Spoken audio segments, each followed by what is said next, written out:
Is Starfield's exploration actually good? Were we all wrong? No, obviously not. I'm joking. Starfield is trash. It kind of feels that I may have been wrong about Starfield's exploration gameplay. The more I play the game, the more exploration feels, well, disjointed. Do let me know.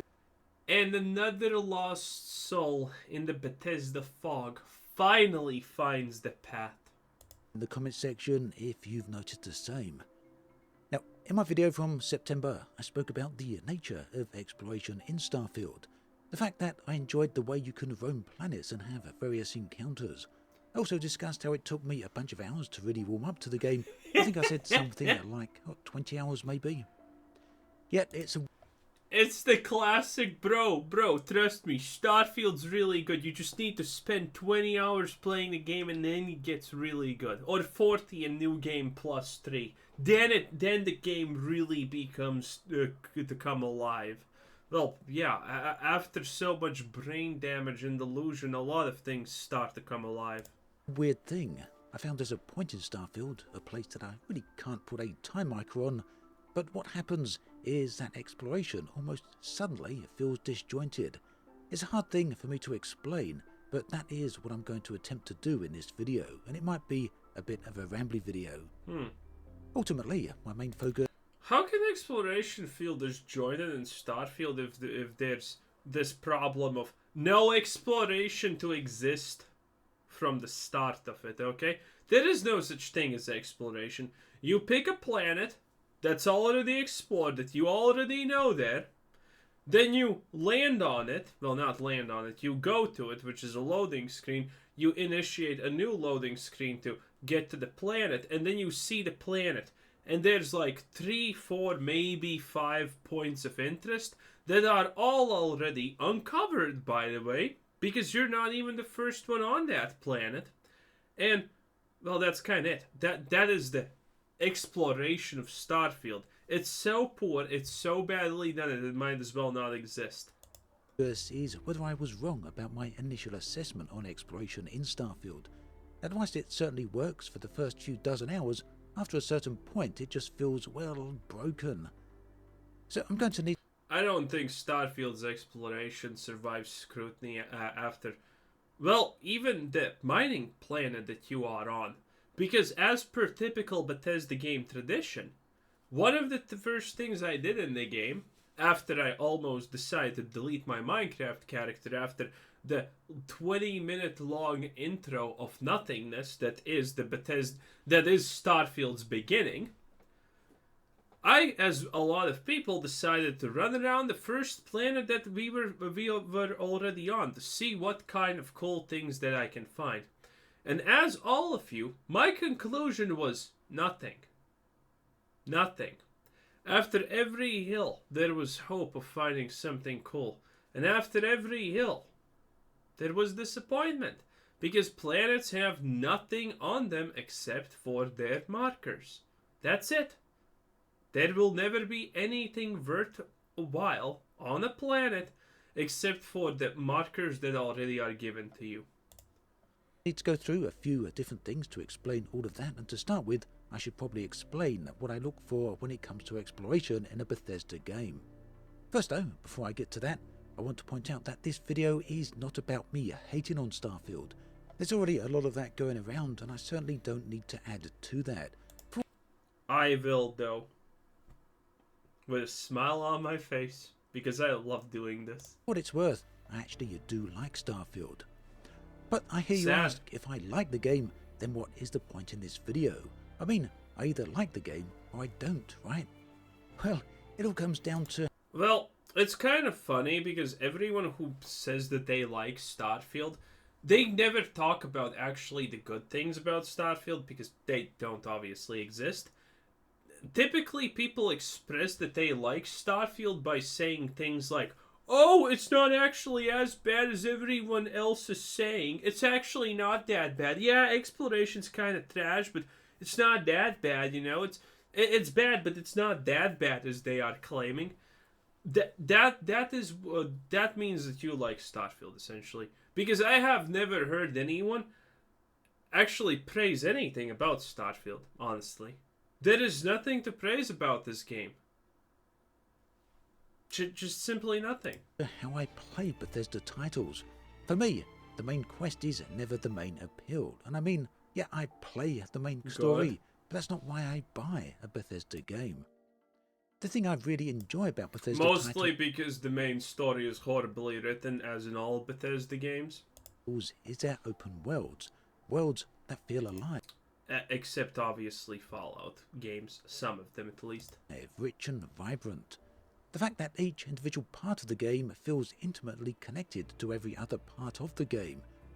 This in turn makes exploring a very powerful experience in Bethesda titles because you're exploring in a highly connected and reactive world. Skyrim is an amazing example of this, but so too are the other Elder Scrolls titles as well as the Fallout ones too. Oh, I would not call Skyrim reactive. Yeah, there are some points where you do the main story quest line and suddenly dragons appear everywhere, but I would not call that actually reactive. Now, I lost count of the amount of times I could wander around the frozen wastes in Skyrim, or maybe randomly head deep into a forest. I would do this with no goal in mind other than to see what is over the horizon, True, though. the next True. ridge. Inevitably, there would always be something interesting. Sometimes a small settlement, other times a campsite or ruins, and other times still a dungeon. Now, what made these discoveries so special is that it always felt that I was uncovering an important new part of the world. Even if in the grand scheme of things another small cave didn't really change anything, it nonetheless revealed a new hidden corner of the world that I before this point hadn't seen. Another part of the history, another part of the life in Skyrim. True. And from time to time I've discovered a powerful artifact there, or perhaps unlock an unexpected quest line. So when it came to Starfield, I was expecting more of the same, but on a far larger scale, thanks to the hundreds of worlds. But you don't get any of that. Yeah, I feel you. I feel you. All, the Bethesda form of exploration seems perfectly suited to an open world space game, doesn't it? And Yes. for a while, it certainly felt like that was a perfect fit. As I discussed in the original exploration video, there's plenty to like. Landing on new moons, checking out the 3 or 4 points of interest near the landing locations, some of which included NPCs that would give quests, or maybe I would find interesting buildings and structures. I mean, I got dozens of hours out of this sense of exploration. So on the surface, it all feels a lot like This sounds like just someone who does not have the greatest pattern recognition ability. Because while I say this constantly, if you have been in 3 caves in Starfield, you have been in every cave in the game. Except like 1 or 2 story-specific caves that actually made it look cool. If you have been in 3 random abandoned facilities in Starfield, you have been in all of them. There is just simply not enough random tiles. Okay? And people who pay attention to this will instantaneously notice that yeah, this cave is the same exact cave as I was on that planet one moment ago. This frozen planet is the exact same as the other frozen planet. And we're not going to even try and go into the absolutely ludicrously autistic Bethesda fanboy. But it made me autistic. No, okay? If you want to do that, please go splatter your brain matter against a different wall than mine, okay? Thank you. You will not be missed. But yeah, people who notice these things get tired of Starfield real quick. Because it's not fun going to the same location every 20 minutes. Because this is also the reality that, well, 20 minutes is not true. Like, every hour and a half, you're going to go to the same exact location that you previously were already at. Maybe this time the difference is it's a snow planet instead of a hot planet. Because, also, there are checkpoints in this game, what planets have for RNG. For example, if this is an ice planet, it's supposed to have a glacier somewhere when you land. And this is, by the way, this is how the random generation, by the way, works in Starfield. if it's an ice planet, it can have only this certain amount of things on it. Which means if you find another ice planet, you're not even actually pulling from the whole RNG pool of places, locations, tiles, and sets and whatever. You're pulling from a very specific pool, and that is the reason why in Starfield you can have situations when you land on an ice planet and you see this giant, amazing glacier. But then the next moment you go to a different planet that can have ice on it, it's not even an ice planet, you see the exact same thing. By the way, there's also nothing on that ice glacier, it's just like a place. It's just like a place that you're supposed to look at, and it's cool. And it's the exact same thing. Because the reality is, there's just not enough tile selection. So people who have a good ability to notice patterns are instantaneously going to notice, like 2, 3, 4 hours into the game, that wait a minute, this is the same place I have already been to, and this completely kills the exploration. You know how many times did I notice that I'm in the exact same place in Fallout New Vegas? Pretty much never. Do you know how many times did I notice that in Skyrim? Well, not really that much. Some places did look similar, but there was at least a reason why they looked similar. They felt similar-ish, but they never exactly felt like a reskin of the previous place that I was in, even if it was a cave, by the way, okay? The thing that I really disliked about Skyrim was the fact that every game just does the loop around when you open the thing at the end and suddenly you're back at the start. That kind of ruined it a little bit for me, knowing that the moment I enter the cave, I'm actually at the end of the cave, but now I need to do this stupid long loop to get that to the end of the cave. That kind of ruined it a little bit for me, honestly, but that was not a problem. And that's why those games were enjoyable, because I never felt that I'm actually just going to to the same location like 50 trillion times, unless it was a main city, in which case that's good, that's normal. But in Starfield, every location feels the same after a certain amount of time, the same way exactly that as every enemy feels the same after a small amount of time. Exploring in Skyrim or Fallout, just on a different scale. So, what changed for me?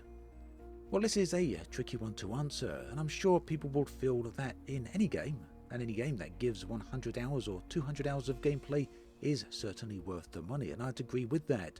Value for money certainly isn't the issue when it comes to Starfield, far from it in fact. But the question I keep asking myself is why, after thousands of hours in Skyrim, does that world still feel interesting and alive, even if by today's standards it's very much dated?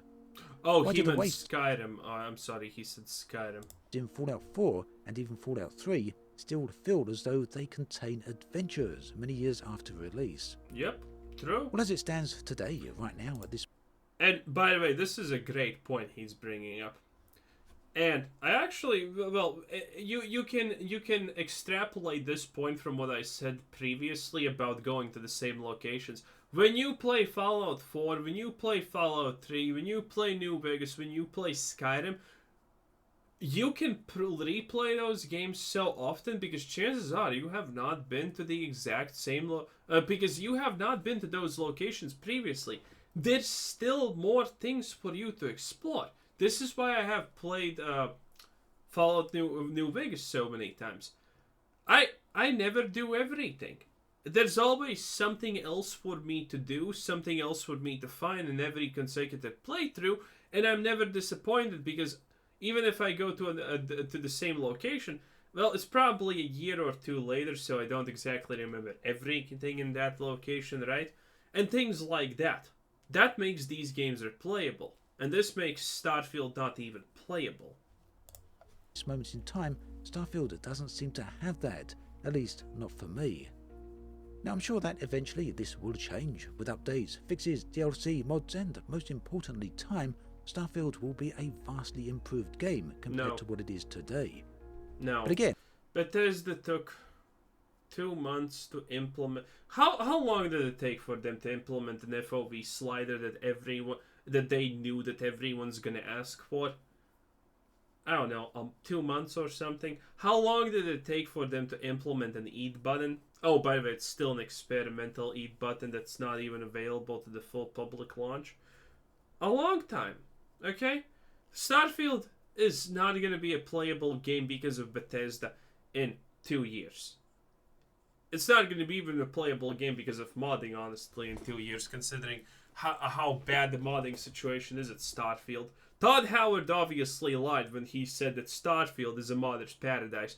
Actually, it's pretty much the exact opposite. And I must emphasise that I don't see Starfield as a fundamentally bad game. Yet, unfortunately, it is a game, for better or worse, that is extremely disjointed, and this has had an interesting effect upon exploration. Now, I'm not sure where to pinpoint the exact problem, and it may be a collection of different things, so I'm going to go through a variety of different thoughts on this, and once I do so, why not let me know your thoughts on this subject? So what I do know is that Elder Scrolls and Fallout worked very well for this, and over the periods of hundreds if not thousands of hours, not to mention years as well actually. Each of those titles did this successfully from day one, without updates or mods, yet Starfield is unable to deliver this same feeling for me. Fundamentally, the gameplay mechanics for Starfield are pretty much the same, more or less, as those other titles. Ultimately, they are full-on Bethesda. I'd venture then that my problem is not with the game mechanics themselves. So the one thing that is different with Starfield is the scale of the game world. 1,000 planets is a lot of space, but I'm used to that in Elite Dangerous as well as No Man's Sky.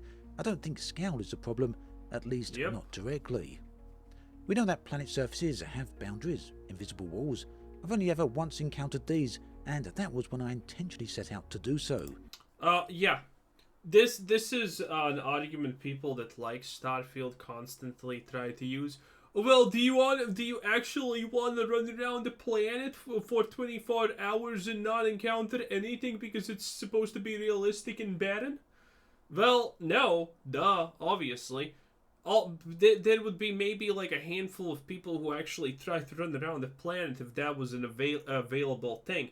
I would probably never really explore even planets for real. I would just still go to the main objectives that are marked on my, HUD, map, whatever you want to call it. Well, there's no map, so, let's say HUD.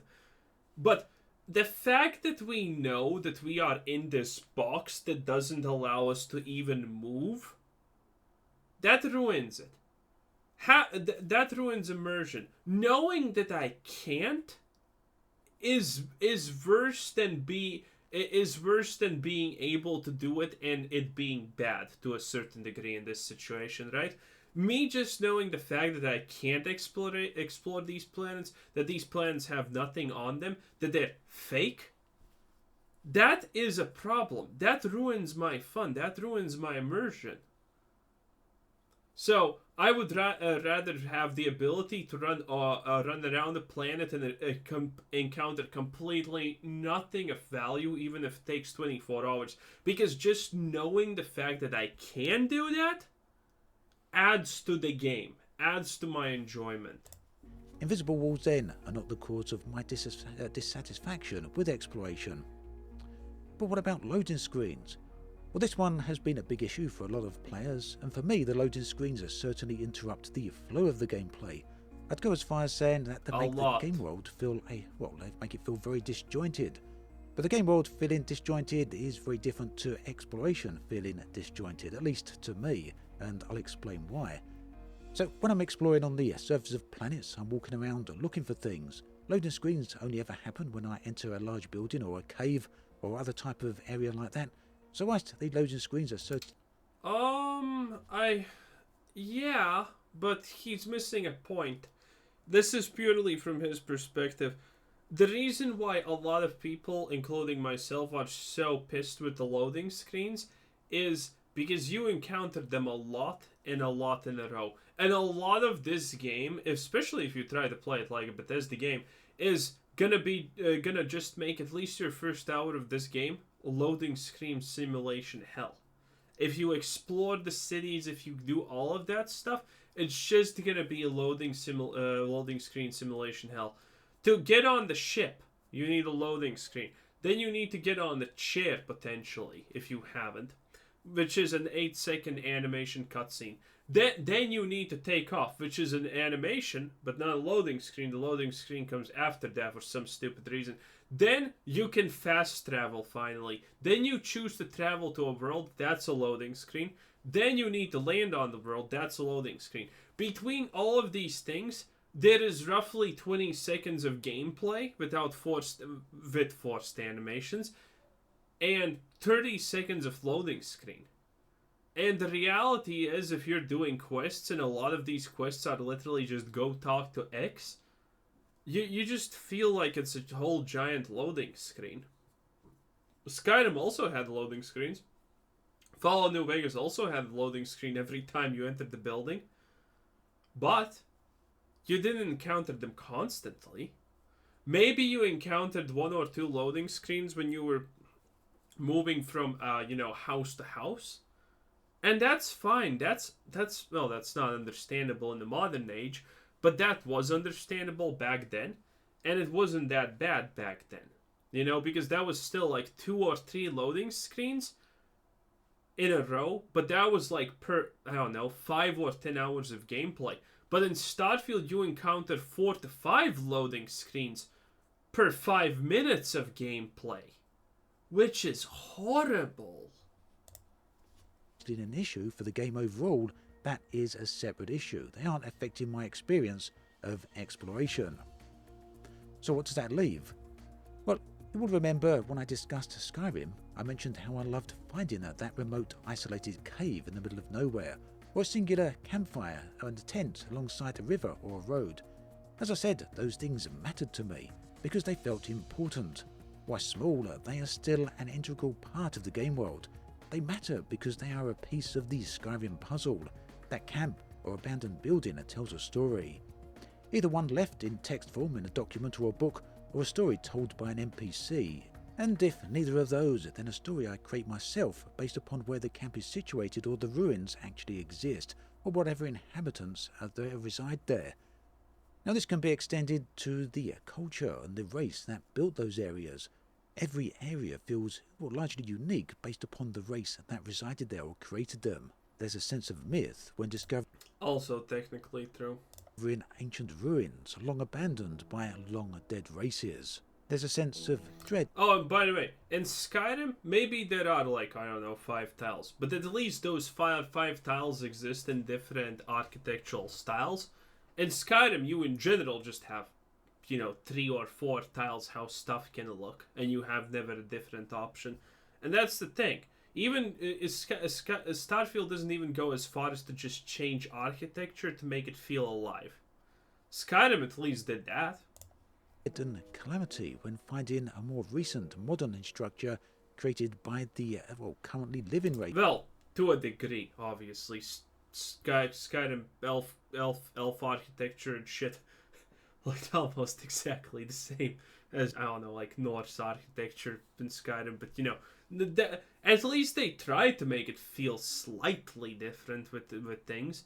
Starfield just doesn't do that at all. It doesn't even attempt it. A smashed or burnt down house. What does that say about the family or the people that lived there? A cave full of desiccated, rotting corpses. Who knows how many thousands of years they've been there? Whether you're playing Skyrim, Oblivion, Morrowind, or the Fallout games, the same is true. Each discovery tells a story.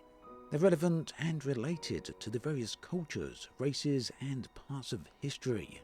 Each of these discoveries has a meaning, sometimes a very deep one, because they're directly and intimately tied into the game world, the game lore.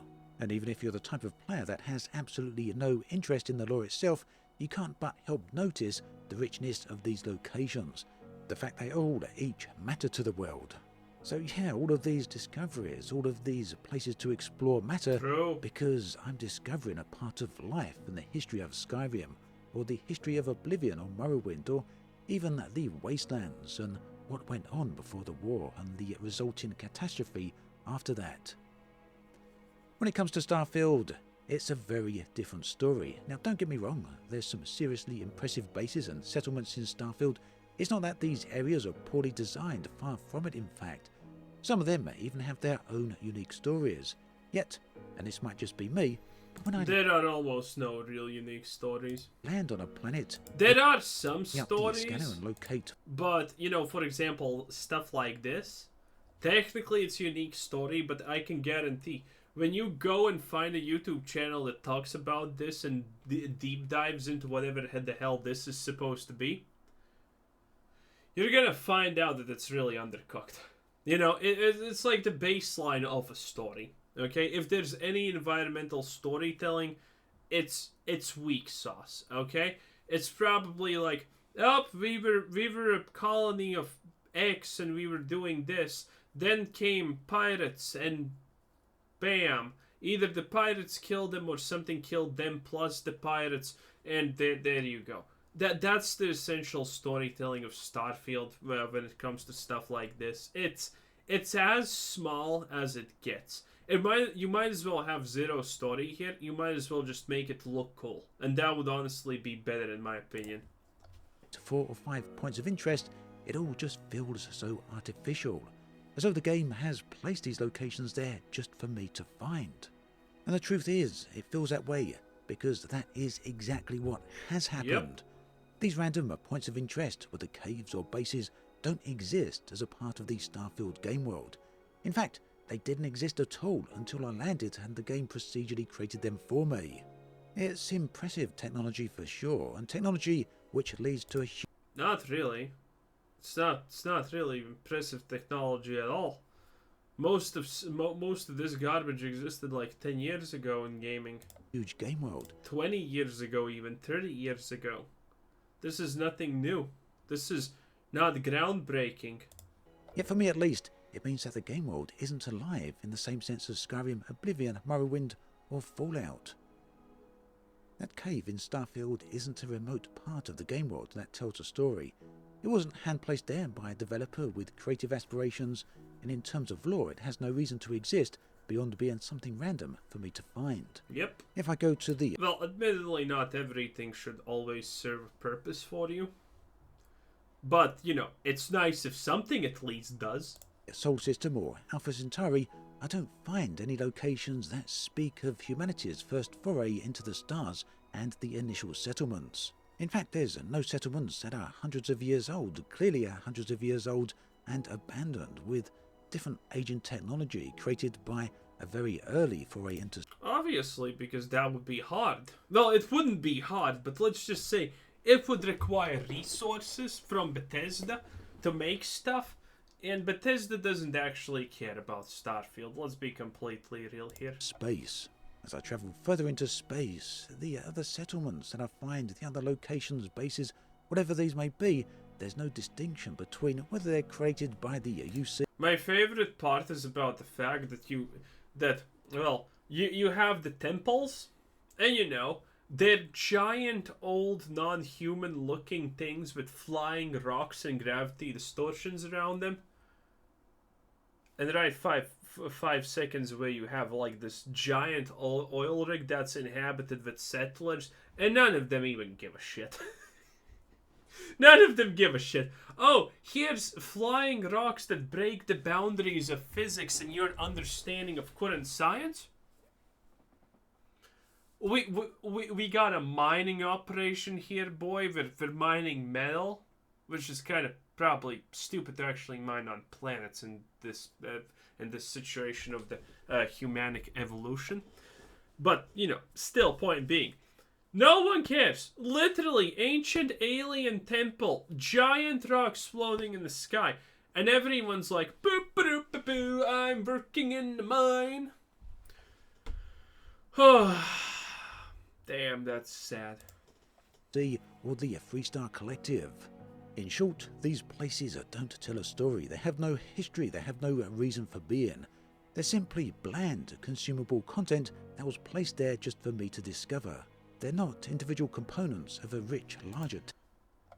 Every random Starfield location is essentially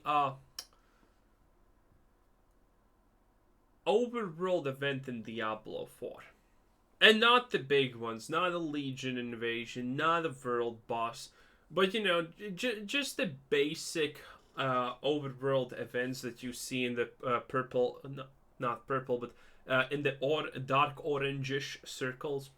Those. This is what every location in Starfield that's randomly generated essentially is. You just wait until it ends, and there you go. Maybe you get an reward or something. Who knows? Tapestry. I'm not sure why it took me so long to realise this with Starfield, but the moment I did realise it, the illusion of exploration in the game completely fell apart. Yep. The truth is, because it always does. The moment you notice something wrong with it, and that it's completely wrong, you can never go back. and I love to explore game worlds that tell a story. Whether that's the flow of a river, or the rise and fall of an abandoned settlement, or even an NPC that has a particular issue with a nearby town. Yeah, look at this. It's a hole in the ground. Very, very impressive. I mean, honestly, you know, what's the funny part? It does kind of feel impressive. That's because you haven't seen holes in the ground in Starfield. So the first time you come across this, and this is, I guess, pretty much like one of two natural things that are interesting in, you know, the random generated maps. Craters and glaciers. That's pretty much it. And all of them are essentially almost literally the exact same. So yeah. In Skyrim, all of this is as good as it gets. This works because all of those fixtures are permanent. They exist as an established part of the game world. And that, unfortunately, is not true when it comes to Starfield. Well, sure, there are fixed points of interest in Starfield that are always there. They just spawn in because, you know, reasons. These places are, for me at least, not where my personal interest resides when it comes to exploration. The sad thing is then that when it comes to the type of exploration I enjoy the most, Starfield simply doesn't have the type of areas that I do enjoy. That then is a fundamental problem for me, and I'm not entirely sure it's a fixable one. Maybe at some point in the future, Bethesda will either notice this and deliver a far wider variety of procedural content and perhaps make some of it more permanent, or elsewise the modders will have a field day with this and deliver a whole range of history, a tapestry that Starfield desperately needs. Meanwhile, I'll certainly continue to play Starfield, but it's just a case that it's not the game of exploration. I by the way love that Starfield just has these things called mission boards because, you know, okay, let's just give them like mission boards and, you know, call it a day. I think mission boards are literally the absolute peak creative bankruptcy of Bethesda at this point, because this is more lazy than just walking up to a randomly generated outpost where a miner tells you, yeah, you can help us, random person who just magically appeared out of nowhere and now we're gonna trust our lives to you. Yeah. That I was hoping for it to be. Let me know your... Anyway, that was our boy Ant. He doesn't have an ending screen? Well, anyway. Obsidian Ant, everyone. He's a Starfield fan, but he's like a casual Starfield fan. Kind of good, kind of fun stuff. Anyway, this was Kuzer Sensei, and thanks for watching. Subscribe if you haven't already, and have a nice day. Bye-bye.